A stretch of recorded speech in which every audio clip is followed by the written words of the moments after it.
Donc maintenant, on discutera en fait de ce qui s'est passé à partir de la crise financière 2007 aux États-Unis, 2008-2010 en Europe. Peut-être que ça a été le sujet d'autres exposés, mais je vais brièvement rappeler comment la crise financière s'est développée et comment elle est arrivée en Europe. D'abord, le cadre général, c'est l'ère néolibérale. Et ça veut dire que une très grande partie de la plus-value, 10% disons, est allée du côté du travail vers le côté du capital. Donc ça fait que beaucoup de milliards d'euros, de dollars circulent dans le monde et cherchent des grands profits, ne sont pas utilisés dans une consommation normale, disons. Et ça fait que, ou bien l'Internet, début des années 2000, ou bien la construction avec des emprunts hypothécaires, ce qui s'est passé aux États-Unis à partir de 2005, la construction, le préféré des investisseurs, etc. Donc, il y a des bulles qui se développent. Et ça s'est aussi facilité par l'introduction de toute une sorte de nouveaux mécanismes financiers, dont un très important, c'est la titrisation. Ça veut dire que, normalement, si une banque donne des prêts, si une banque a 1 milliard, elle peut donner des prêts jusqu'à, disons, 20 milliards ou bien 50 milliards. Il ne faut pas tout l'argent pour faire des emprunts. Mais une fois qu'on a cette limite, c'est fini. C'est dommage pour les banquiers. Ils ont trouvé un moyen pour continuer.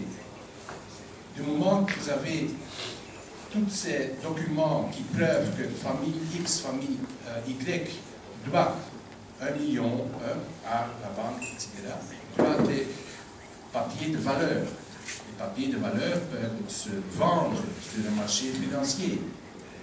Si tu fais cela, tu as de nouveau du fric, tu peux continuer.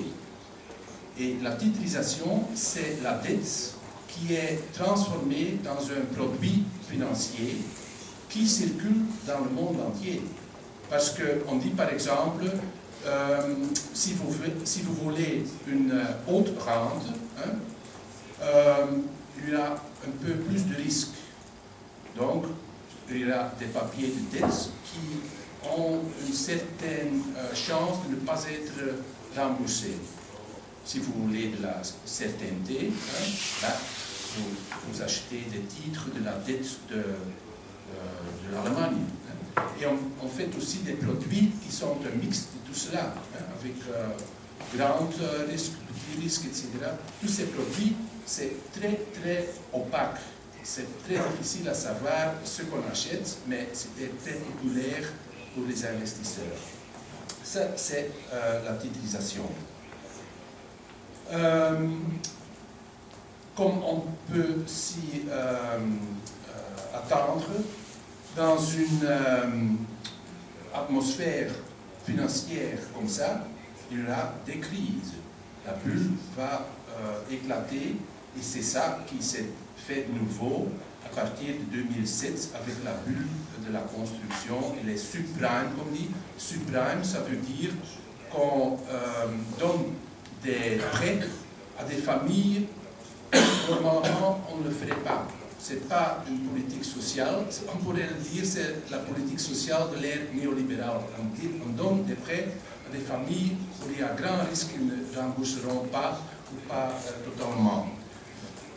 Et donc, à partir de 2007, il est clair que beaucoup de familles ne savent plus rembourser et il y a crise d'abord dans le secteur hypothécaire, mais ce secteur est lié à les banques d'investissement, etc. Et c'est par exemple, la grande banque Lehman Brothers, en septembre 2008, fait banqueroute aux États-Unis. C'était le signe très clair qu'il y avait quelque chose de malpropre dans le monde financier. À partir de ce moment, tous les banquiers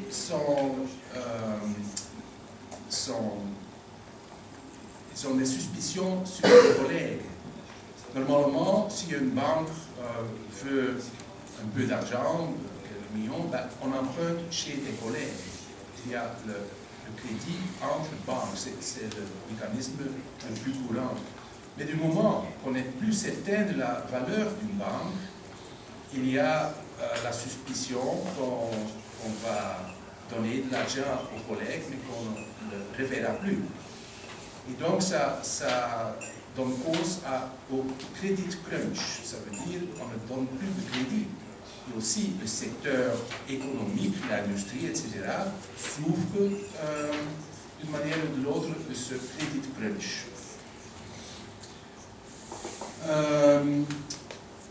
Une assez grande différence entre les États-Unis et l'Europe, c'est que aux États-Unis, la Fed, la banque centrale, disons, va immédiatement intervenir de façon massive. Pendant que en Europe, c'est les pays membres qui vont essayer de donner de l'aide à leurs banques. Donc, l'Irlande le fait pour ses banques, l'Espagne pour ses banques, la Belgique avec Dexia pour ses banques. Dans une atmosphère très difficile, le petit message ici en bas de l'écran, ça donne une idée de la situation financière. Donc, il s'agit de 4,1 trillions de dollars, ça fait 4 000 milliards de dollars de diminution de valeur des avoirs des banques. Parce que du moment qu'on dit il y a beaucoup de papiers provenant de subprime, à la valeur 30% de moindre. Et comme ça, il y a pour 4 trillions de dollars de révision, disons, de la valeur des banques. Donc les banques ont vraiment besoin d'argent, leurs collègues ne veulent plus emprunter, donc c'est les États qui doivent venir à l'aide. Ici, un petit dessin de TNI, l'institut ici à Amsterdam qui s'occupe aussi, heureusement, de toutes ces affaires, qui donne une impression des montants, une petite partie des montants qui ont été payés à des banques européennes. C'est des emprunts. Donc, c'est vrai qu'on ne donne pas simplement l'argent. Donc, c'est des emprunts des États, et ça fait que leur dette va augmenter, etc. Ici, vous voyez... Oui. Vous voyez les montants en 2010 qui ont été empruntés par les États. En total, pour la zone euro, c'est presque 1 000 milliards d'euros. Pour vous donner une idée, le produit brut,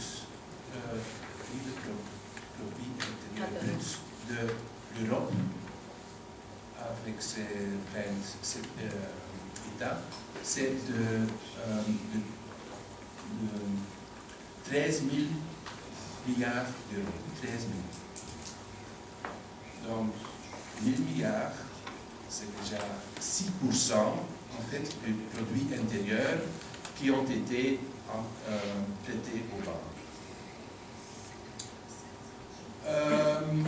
La conséquence, c'est clair, les finances des États vont se détériorer Et les finances de l'État, il y a deux aspects. Il y a la dette accumulée, disons, de l'État. Il y a de l'autre côté le manque sur le budget de l'année, le déficit qu'on dit. Et pour les deux, il y a des évolutions très très claires.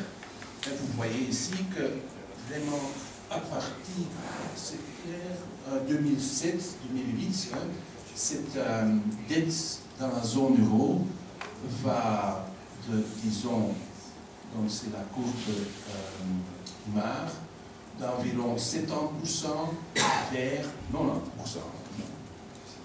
De l'autre côté, pour le déficit, le plus spectaculaire, c'est la courbe verte, qui en 2010, c'est la Grèce, la courbe verte, qui va jusqu'à un déficit de 33% du PIB intérieur, du PIB grec.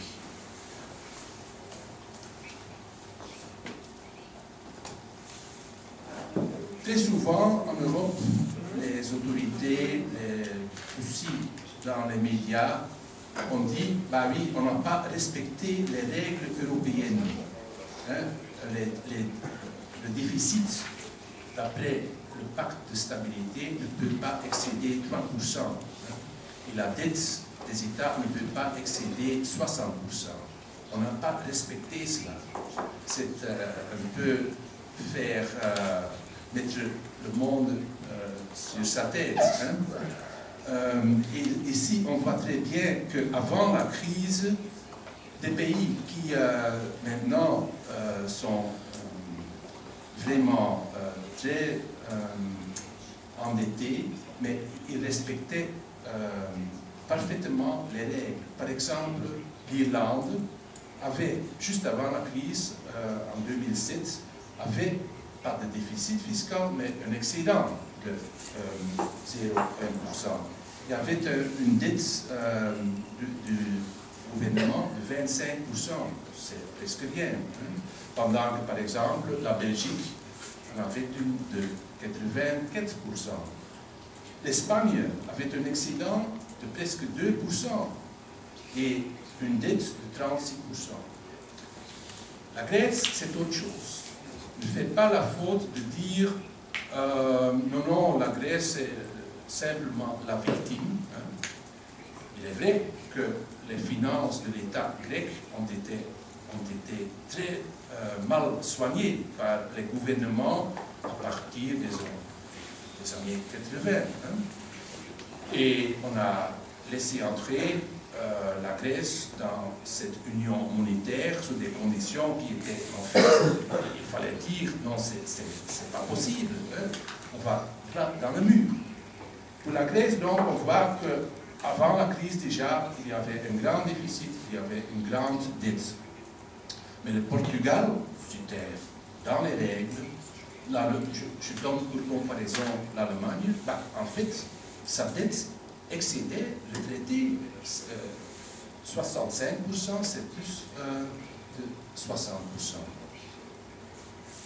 Donc, c'est certainement pas le cas que la négligence des finances des États est la cause de la crise. Ce qui va apparaître de plus en plus clairement, c'est qu'on est bien dans une zone monétaire avec une monnaie unique, mais le monde financier ne le considère plus comme ça à partir de l'éclatement de la crise. Ce qu'on donne ici, c'est les spreads, c'est quelque chose d'assez important pour comprendre. Le spread, ça veut dire, donc c'est l'intérêt qu'il faut payer pour emprunter comme un État, pour emprunter si on a des dettes, mais on le compare avec l'intérêt que l'Allemagne, qui a l'intérêt le plus bas, l'intérêt que l'Allemagne paie. Et donc, par exemple, le Portugal, on voit ici la courbe rouge, le Portugal, à partir de 2011, payait 10% de plus que l'Allemagne. Donc si l'Allemagne payait 1,5% peut-être, le Portugal devait payer 11%, etc. La Grèce, c'est 25% de plus que l'Allemagne. En 2009, il apparaît que les chiffres avancés par les gouvernements grecs étaient falsifiés avec l'aide de Goldman Sachs. De Goldman Sachs, oui. Donc, le déficit était plus important et il était clair que la Grèce allait faire banqueroute si rien ne se faisait. Et en mai 2010, c'est le début des grandes opérations de sauvetage, qu'on dit les bailouts. C'est le terme anglais qui veut dire en fait si un bateau va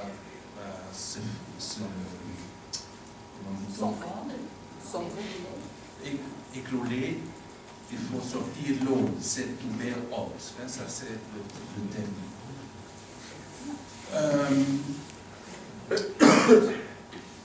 Donc, de mai 2010, on commence ces opérations. Maintenant, un peu de théorie, disons, pourquoi dans l'Europe il y a tant de problèmes? Parce que la crise a éclaté aux États-Unis, mais en 2010, on ne parle déjà plus vraiment d'une crise financière aux États-Unis. Donc, cette zone de monnaie unique en Europe, c'est quelque chose de spécial. Et ce n'est pas qu'on peut dire à l'avance c'est une mauvaise idée de mettre ensemble les monnaies, d'avoir une monnaie communautaire, disons. Ce n'est pas nécessairement une mauvaise idée, parce que on sait que s'il y a deux monnaies, on peut spéculer entre les deux.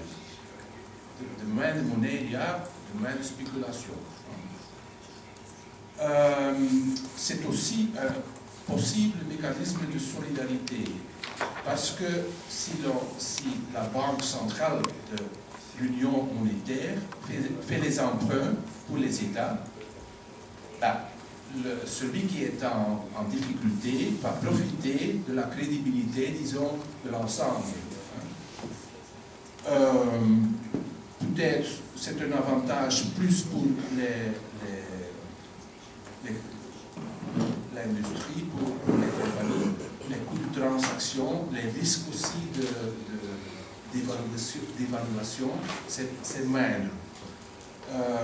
Tout cela, c'est des avantages théoriques, parce que en Europe, on a barré en fait tout ce qui pourrait être avantageux dans une zone monétaire unique.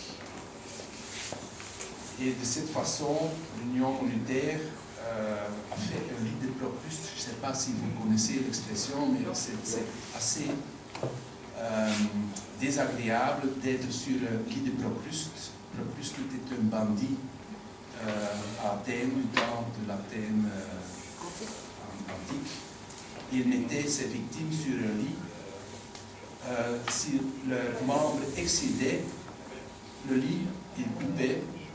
S'ils étaient trop petits, il étirait. Et Procrust veut dire étireur. Donc c'est assez mal agréable. Et c'est ça qui se fait en Europe avec la zone monétaire unique. Il n'y a pas de politique économique commune. Du moment qu'on dit que vous avez la même monnaie, on ne peut pas dévaluer. On ne peut pas changer son taux de change avec le dollar ou avec les partenaires commerciaux. Tout est décidé par un centre. Et si à un moment pour la France ce serait avantageux d'avoir un euro moins fort, peut-être pour la Finlande ce serait avantageux d'avoir un euro fort. Donc on perd cette liberté. il n'y a pas de politique économique d'ensemble par laquelle on pourrait corriger ce défaut. Il n'y a pas de budget européen pour subvenir à des États en difficulté.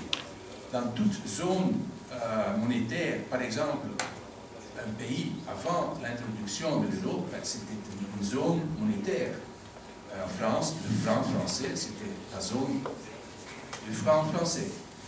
Et s'il y avait des régions en difficulté, c'est normal que le budget de l'État fait des transferts de revenus de régions riches vers des régions pauvres.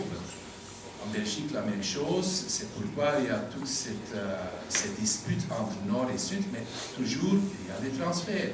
Entre le nord de l'Italie et le sud, il y a des transferts.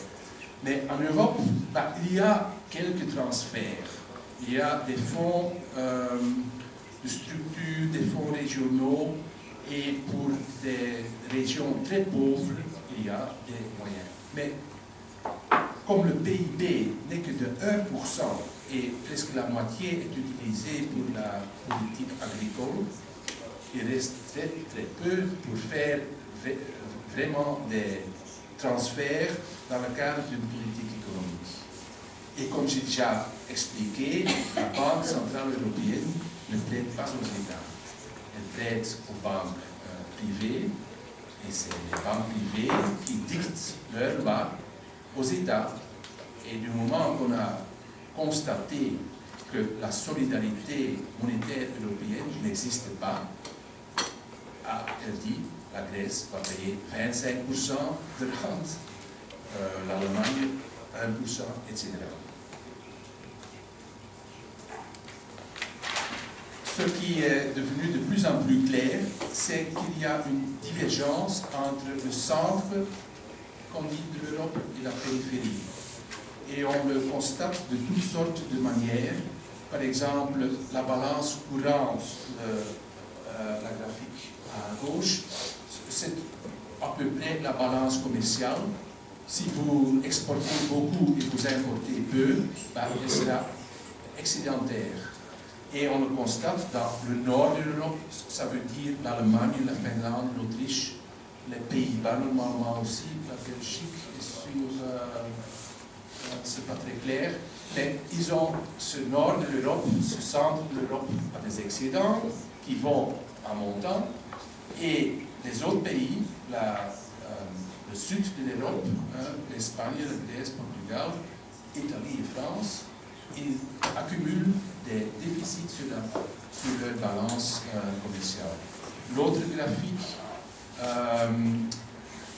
indique si l'on a des dettes vers l'extérieur ou si l'on a des crédits. Et de nouveau, vous voyez presque de façon symétrique l'excédent d'un groupe et le déficit de l'autre. Donc, c'est pourquoi on peut vraiment parler de centre et d'une périphérie qui ont une évolution divergente. Maintenant, quelles solutions les gouvernements sous l'égide des grandes compagnies ont infligé aux États? Donc, les solutions bourgeoises. D'abord, on a instauré des fonds de sauvetage. On ne pouvait pas faire autrement. Bien que dans les traités, c'est défendu d'aider les États, mais c'était clair à partir de mai 2010 que l'euro ne pouvait pas survivre sans une intervention. C'est une chose. Deuxièmement, l'austérité budgétaire. Donc, les États s'étaient endettés pour subvenir aux besoins des banques. Ils ont des déficits croissants. Donc, il faut mater ces déficits. C'est la politique d'austérité. Et comment venir à plus de compétitivité majorité des entreprises dans tous les pays a cette part une gouvernance économique qui est de plus en plus européenne. Je vais entrer dans un peu plus de détails. Donc, les fonds de sauvetage, comme on dit, c'est ce que lit dans votre journal, est-ce que ça sauve les États? C'est pas certain du tout, mais ça concerne quand même des sommes importantes. Il y a d'abord un fonds qui s'appelle le FESF, et où on a ramassé la part de l'Europe presque 500 milliards d'euros, et la FMI, le Fonds monétaire international, est aussi entré sur la scène européenne, et c'est quelque chose de nouveau. On connaît le FMI comme celui qui est toujours sur la scène des pays du tiers-monde, mais en Europe, c'est quelque chose de nouveau. Ce fonds FESF, c'était pour venir en aide rapidement. Mais on a vu qu'il faut quelque chose de permanent. Donc, le mécanisme européen de stabilité, comme ça s'appelle le MES, c'est quelque chose de permanent et qui a maintenant des moyens d'à peu près 700 milliards. Ces moyens, ça ne veut pas dire qu'ils sont vraiment disponibles. Ça veut dire que les États se sont mis garants pour verser ces sommes-là si nécessaire. Donc, dans le cas où plus d'États sont dans des difficultés, ce n'est pas très certain qu'ils pourront vraiment payer ce qui est attendu d'eux. En fait.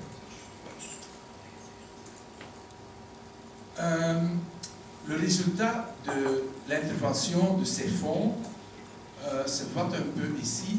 De nouveau, on a les spreads, donc la différence de l'intérêt qu'un pays va payer pour emprunter sur les marchés financiers, la différence avec l'Allemagne.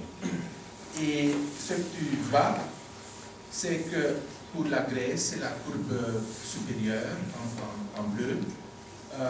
Cette rente devient excessive en avril 2010 et atteint un pic de 10%.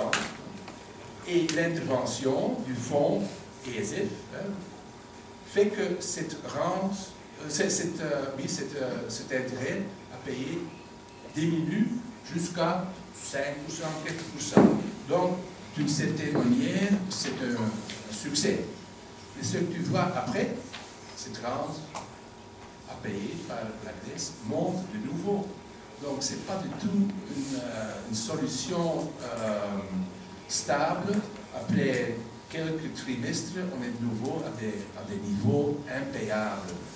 Et de même, tu le vois, le problème était en Grèce, mais pour les autres pays, on dit les pics, Portugal, l'Italie, la Grèce, l'Espagne, on dit les pics.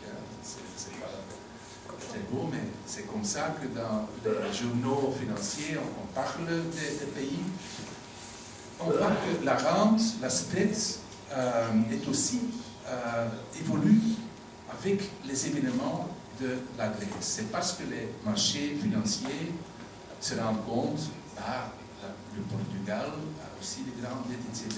C'est pas certain qu'ils pourront payer.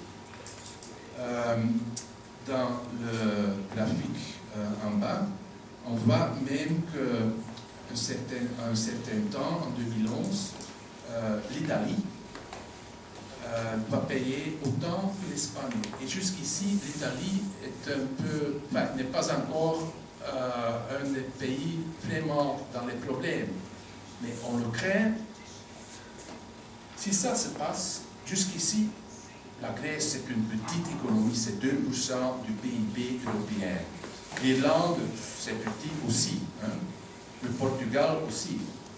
Mais déjà, il faut des sommes énormes pour venir en aide. Mais si l'Italie va le chemin de la Grèce, elle a une dette de 2 000 milliards d'euros. Donc, avec les 1 000 milliards, c'est rien. Hein? Donc, les 1 000 milliards ont été appelés le bazooka financier de l'Europe. Et notre Herman Van Rompuy, le président du Conseil européen, était très fier d'annoncer qu'on a une bazooka maintenant. Les marchés financiers seront terrorisés par notre bazooka. Mais en comparaison avec la dette italienne, hein, c'est rien en fait. Bon, l'Attaque Autriche a récemment calculé que cette aide de l'Europe à la Grèce, hein, elle finit dans les caisses des banques. Pour 77%, le reste va à la caisse de la Grèce, mais qui l'utilise pour payer des rentes, des intérêts. Deuxième volet de la solution bourgeoise, c'est l'austérité budgétaire. Et on a instauré toutes sortes de clauses dans de nouveaux traités, dans des lois, etc., qui font que maintenant, il y a une règle d'or pour le budget de l'État qui dit que le déficit structurel doit être inférieur à 0,5% du PIB. Jusqu'ici, c'était de 3%, et on veut en venir à 0,5%. Le plan budgétaire national doit être approuvé par la Commission européenne avant qu'il est proposé au Parlement national. La dette publique, si elle excède 60%, doit être réduite d'une façon prescrite par l'Europe, c'est-à-dire une vingtième de la différence avec 60%. Et tout cela dans un contexte de récession. Et troisièmement, donc la réponse de la bourgeoisie, ou des bourgeoisies, c'est une discussion qu'on peut avoir, est-ce qu'il y a une bourgeoisie européenne?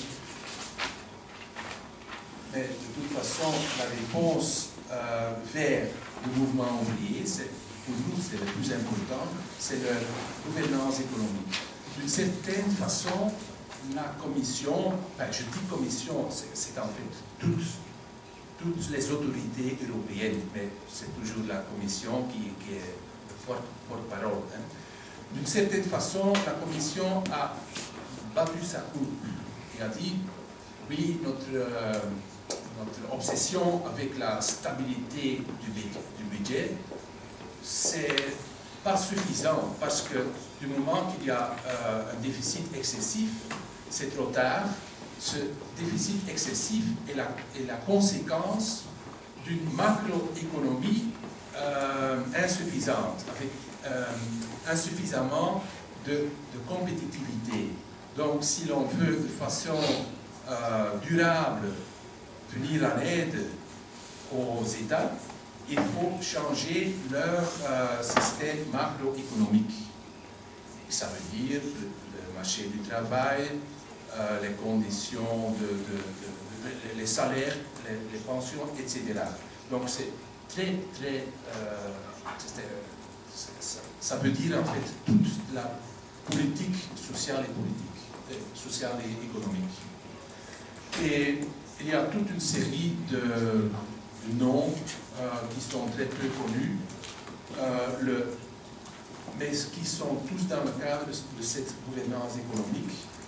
Il y a le semestre européen, ce n'est pas une mesure de crise, c'est quelque chose de permanent, où chaque État va chaque année parcourir certaines évaluations, doit présenter un plan de réforme de ses structures économiques, etc.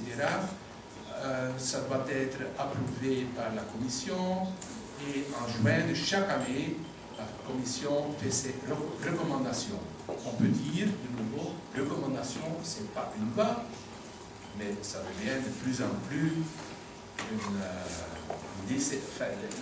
de toute façon, on voit que les gouvernements obéissent, peut-être même à l'avance, et voir ce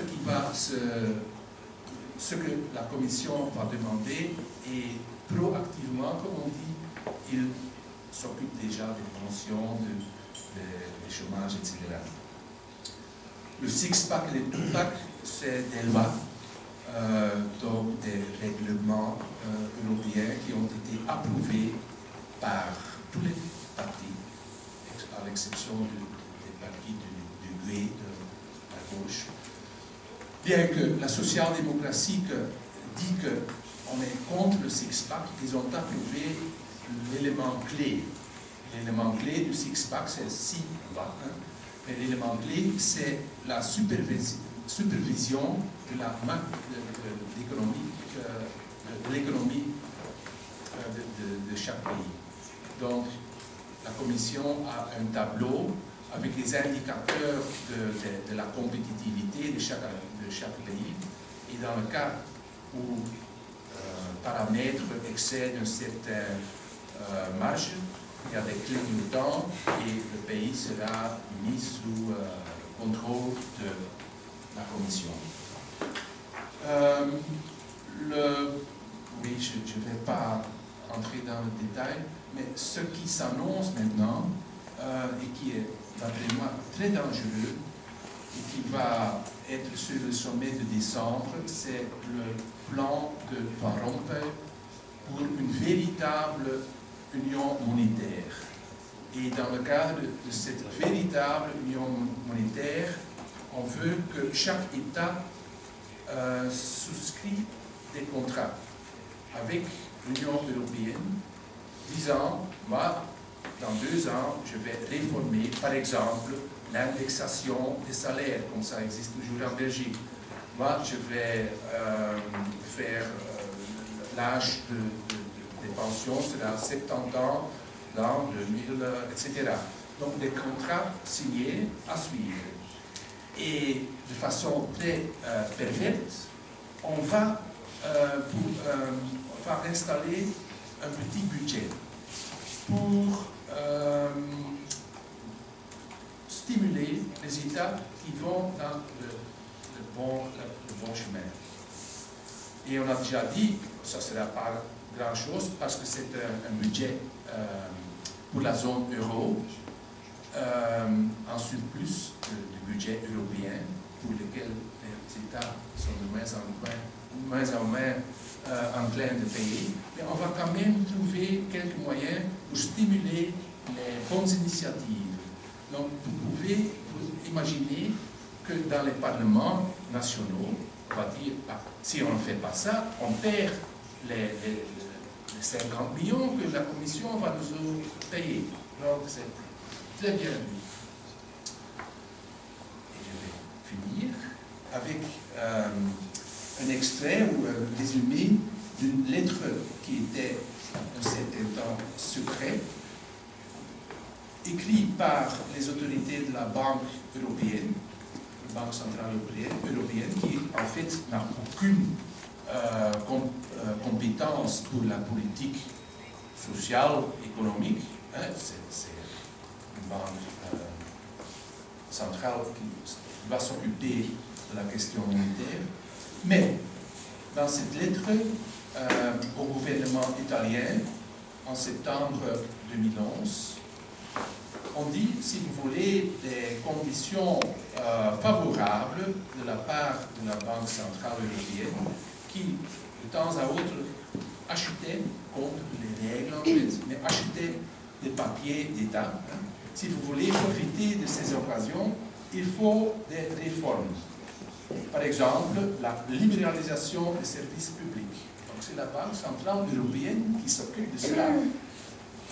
Réforme de la négociation collective des salaires. Réforme profonde des règles pour l'embauche et la démission des travailleurs. La Banque centrale européenne. Les allocations de chômage, les pensions de vieillesse, etc. Donc ça montre vraiment le chemin où l'Europe veut aller, et je crains qu'elle est déjà sur le bon chemin, ce qu'elle a réalisé jusqu'ici. Voilà.